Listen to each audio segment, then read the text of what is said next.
Bonjour tout le monde. Donc cette vidéo est faite pour traiter un exercice pour bien comprendre le théorème de Thevenin.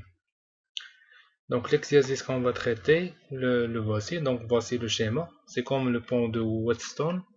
D'accord? Donc on a un pont de résistance R1, R3, R4 et R5. Et la charge c'est R2 plus le générateur E2.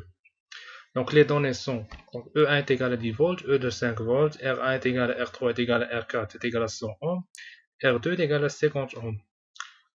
Calculer le courant I donc, qui traverse la branche BD en appliquant le théorème de Thevenin. Donc ici le courant I circule dans la branche BD, donc notre charge c'est entre B et D. Donc on va appliquer le théorème de Thevenin entre B et D.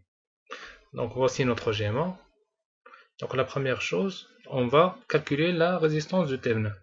Donc pour calculer cette résistance, on débranche la charge et on éteint la source.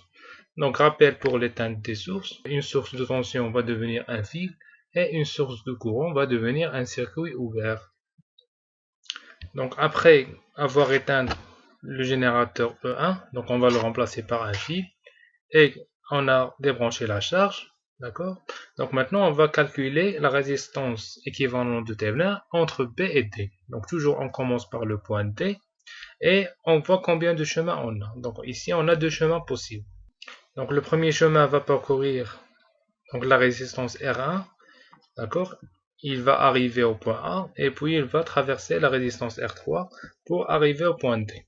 Donc le deuxième chemin, il va traverser la résistance R4, passer par le point C et traverser R5 pour arriver au point D.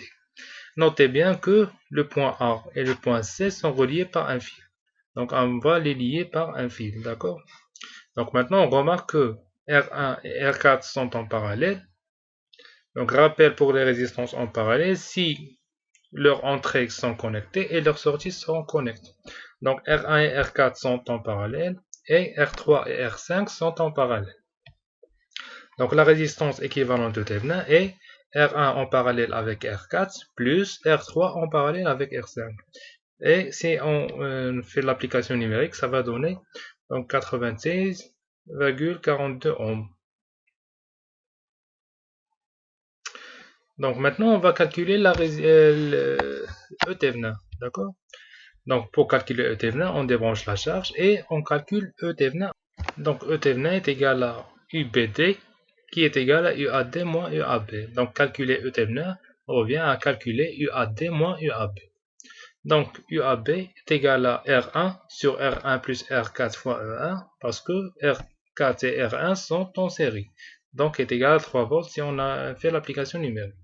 Et UAD est égal à R3 sur R3 plus R5 fois E1 parce que R3 et R5 sont en série et on peut appliquer le diviseur de tension.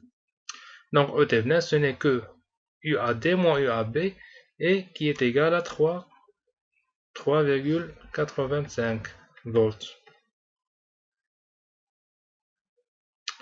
Donc maintenant, on va faire le schéma final de Thevenin pour calculer la valeur de I. Donc voici le schéma final. Donc le générateur de Thevenin enserré avec la résistance de Thevenin et entre B et D et j'ajoute la charge entre B et D. Donc, en appliquant la loi de Moyne, on va trouver moins E Thevenin plus R Thevenin fois I plus R2 fois I moins E2 est égal à 0. Donc, I est égal à E Thevenin plus E2 sur R Thevenin plus R2 qui est égal à 17,4 mA.